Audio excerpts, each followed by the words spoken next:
and welcome to the Lawsmyth, where we simplify the law. Your regular host, Comfort Booth, also known as MCCB, and this is episode 8 in our series on estate planning. So today we're going to, do a little bit more in-depth look at estate planning, but this time from the angle of what are the factors that affect estate planning. So, it's been pretty much, plan. But even the estate planning as a whole, what are the possible factors that can affect it that need you also to plan for your estate planning? And in the studio with me, as usual, is our resident expert, Jibola. Jibola, welcome to the show. How are you? So how are you today? I'm very well. How are you doing? So how's your estate planning going? Everybody has to have their own estate plan at the end of the day. Mine is good.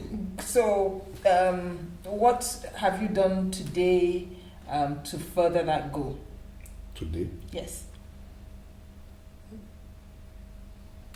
I'm registering an offshore entity. Really? You asked me. Yeah. So, enlighten us, what does that mean? Is that all part of it? Is that a vehicle for estate planning? It's a vehicle for estate planning for wealth accumulation and storage. Interesting. Yeah. Now, when you say wealth accumulation and storage, I know that today I want to discuss factors affecting it, but could you give a little insight? What does that mean? So basically, I live in Nigeria, I work in Nigeria. I need to earn some income and probably want to send my children to the best schools. Mm-hmm. It's better I have an offshore entity that can be an international player. Nigeria, we're limited by the things that we can do or things that we can achieve purely from a geographical standpoint. So, and because of that, I have taken upon myself to register an offshore entity somewhere else in the world to look after my family. Entity, is that a company, or are you moving your wealth from here to there? It could be a company. I'm not moving anything to anywhere. It could be a company, it could be a trust. Okay. Mm-hmm. That you could establish where, you want to do business internationally, you probably need a company as well. Yeah, okay. I foresee that whatever I have done so far, my children or my family or my estate will want to go a step further. Maybe that's the next frontier for them. Okay. So, honing back on the topic today, could we discuss some of the factors that affect estate planning? And when I mean factors that affect, that could negatively impact, our grand plan, to save a pot of gold at the end of the rainbow.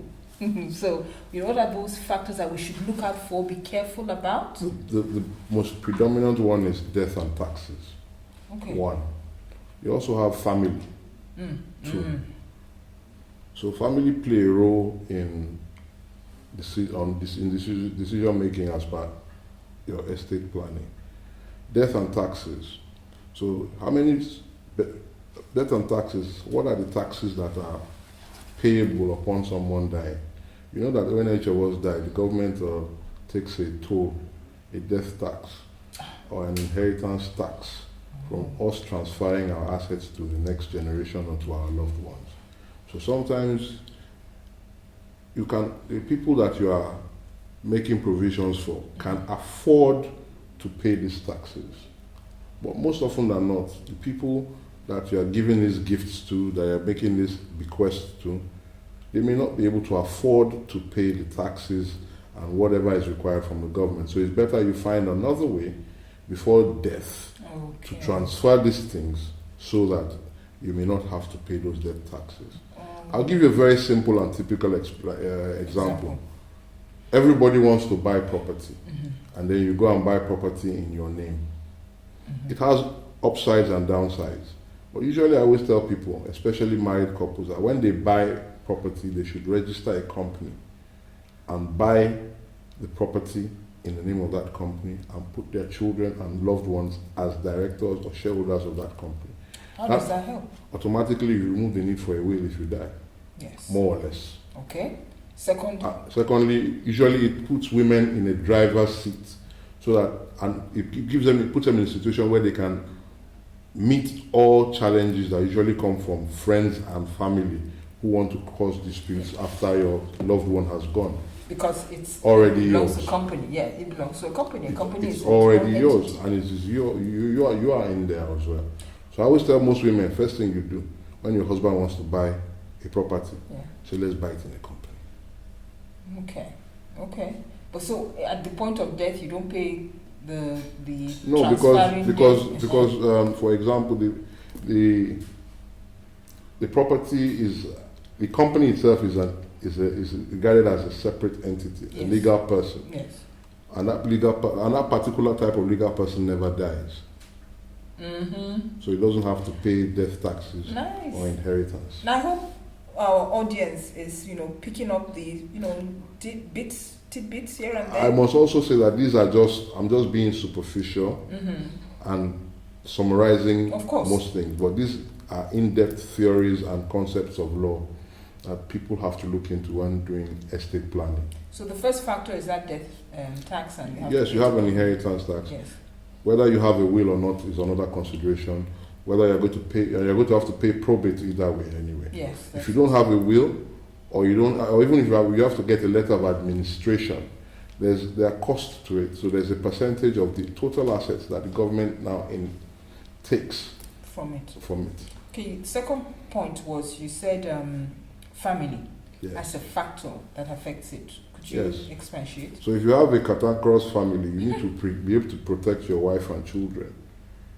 And sometimes, even if you don't have a cantankerous family, sometimes you always have a situation where, well, I have to make provisions for my mother and my father, my brother, my sister. Or even, I have a church society that I have to make provisions for. You make provisions for different things in your life. So those play a role in the implementation of an estate plan and the actual methods by which you transfer these things to your loved ones. Okay, I was also wondering, does the type of vehicle be used, to estate plan, can it be considered a factor? Yes, it is very important for us. We just said that now. For example, if you're a married couple bought property in only the husband's name and one child shows up from somewhere, issues, because it wasn't accounted for by the wife who was living in the house. The man might have known about it. So there are certain ways that when you choose the vehicle, so if you and your husband had set up a company to own all your assets and all your liabilities, and the man passes and someone comes along and says, I am a beneficiary of this person, you know that most of the things is already in your control. It is now most of the time what you want to concede. If at all. Okay, so things like, trusts. Trusts? Yes. So trusts are usually for keeping things, in such a way that you don't have to pay a ridiculous amount of statutory taxes. So it's a trust, you can create trust for your children.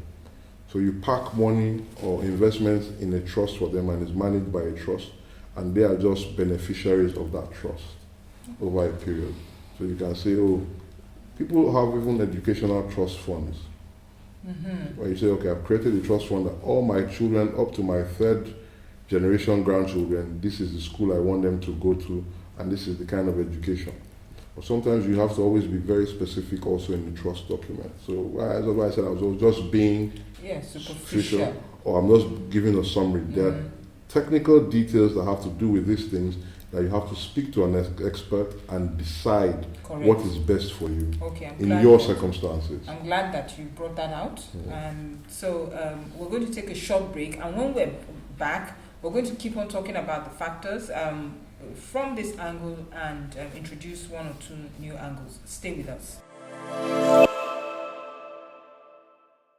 Welcome back. Before the break, we were talking about factors that affect estate planning, and specifically we narrowed down to, for example, the vehicles that you would use to, create your estate plan. We're talking about trusts, and Jibola had told us also about companies, and the factors that affect those type of things could be also like if your company failing, it could go into bankruptcy. It could be liquidated. So how does that affect, for example, the estate plan that you might have put in place? So when you're incorporating a company, to basically the companies you are talking about in this instance is to store wealth. It's not actually to dissipate wealth. So you start up a trust company for all the properties. So the value of the property is in there, the equity of the property is there, the rental income is there. If you want to transfer the company or transfer, it's even good for people who want to buy property from you, because all you have to do is remove yourself from the directorship and change the directorship. You don't even need to go to the land registry to go and start doing all the paperwork again, because it is a company. All you need to do is change the directors of the company.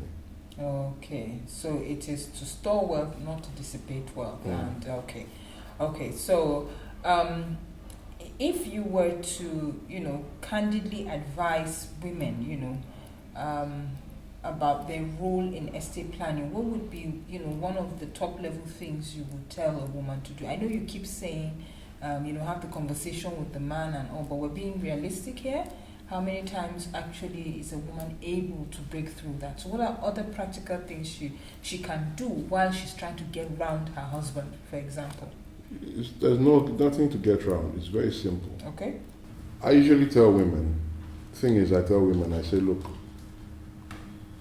90% of estate planning is about women and children.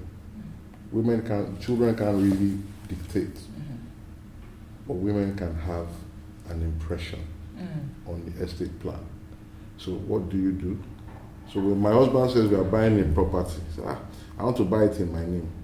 You tell him, James, why are you buying it in your name? You are buying it for us and the children.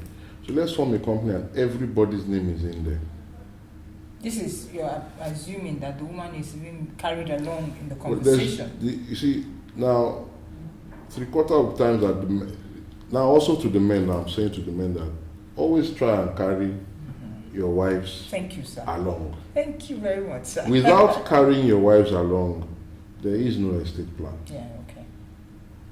Unless you have got somebody else in your family, like a brother or a sister. Now, I don't know the circumstances in the marriage, but if everything is well in the marriage, I don't see why the wife should not be. She's the primary beneficiary, so why shouldn't she impact on how she gets what she gets? And it's her children anyway. So there must be a lot of influence from the woman, and women should take note that certain things that they need to start planning for. They need to start planning for property, education. Women are in charge of our health. It's the woman that gives me breakfast. It's the woman that I come home to meet. It's the woman that arranges and makes sure the home looks nice. It's the woman that does most of the thing, the burden on even estate planning is based on the woman. In fact, majority of what is preached by the virtuous woman in the Bible is basically estate planning.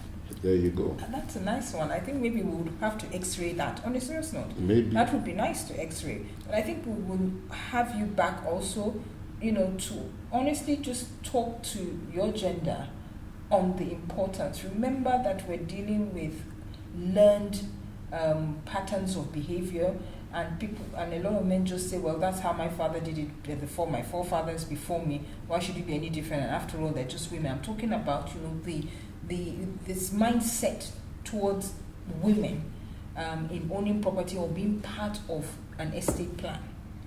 Would that be something we could talk about? We could always talk about that, but you see, it's a very controversial topic. Well, we need to address controversies, because if we are able to address controversies, one or two people might see the light and we would have made a difference. Okay. All right. So now my next factor would be currency erosion. Wealth erosion, you mean? Okay. Wealth. Okay, fine. Sorry, I was thinking with the recent hike in dollar. Yes. Okay, so wealth erosion, yes, as a factor. Okay, so it's a very vivid and fluid situation that we need to deal with. Historically, Nigeria has less second generation entrepreneurs than we actually should have. Okay. So you see the Indians and the Chinese and the Jewish people and people from all over the world, they start businesses that their children grow into. So there's continuity. But majority of the fantastic businesses we have in Nigeria, there's actually no continuity. Why is there no continuity? Because the people who broached the idea of the business didn't think about an estate plan or a transitioning of their business when they pass. So it's just the same way they think about life, that it's just for here and now. They think that the business and the wealth is for here and now. And sometimes you need to actually start preparing so that the business from here and now goes into everlasting. Established 1836, and we still see. And you're still seeing the businesses. Yeah. So most people don't prepare their children for this. Most people don't plan for it, and most people don't even think about it. Now, also when we're talking about wealth degradation of some sort, so a man goes and buys a mansion that is 52 bedrooms, 20 amphitheaters. He has got Rolls Royces and everything packed outside. That's what he's bought with his money. What happens to it after he passes? Yeah. Maybe the children don't have enough money to pay the light bill for a 52 bedroom house. You see, most stately homes in the UK and other places are now being converted and turned into museums because the people wanted to show affluence and wealth, but forgot that the next generation, the people coming after, may not be able to maintain it. Or be interested. That's why you have people like Warren Buffett living in a 3-bedroom or 4-bedroom detached bungalow. That he's lived there literally all his life. Yeah. Now, it doesn't mean that he's not comfortable. He's comfortable, but he has put his money to other purposes.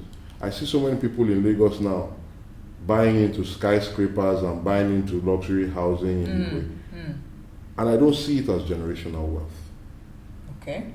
I see people who go outside Lagos and buy hectares and hectares of land to hold or to build their homes on. Those are generational wealth. If somebody wanted to impress you anywhere abroad, those are farmlands? Yes, not even, or even homesteads. Okay. If somebody wanted to impress you, in America, when the Bush family want to impress their Arab visitors or people from all over the world, they don't take them to New York, or they take them no, they don't even take them to Washington. No, I said all Washington. They will take them to their farm in Crawford, Texas. That's true. So the real gentry lives in the countryside. But our gentry here lives in skyscrapers in a very small area. So there's no room for expansion. And that expansion is not just for you, it's for your children. So you bought luxury properties in certain locations, and after 20, 30 years, there's even the quality of your housing, of what materials you use to build the house and the way it is built must be modeled to go beyond you. And that is what we always lack. No, I mean, it's a very good topic, especially when you were referring to, generational, businesses that stop literally after the person with the original idea. And it's sad because I remember a lot of companies that I grew up with are no more. They're all defunct and all, and these were things that would have been like a beacon for us, like, oh, this one has been here since the 18, since the 19th. It creates a history.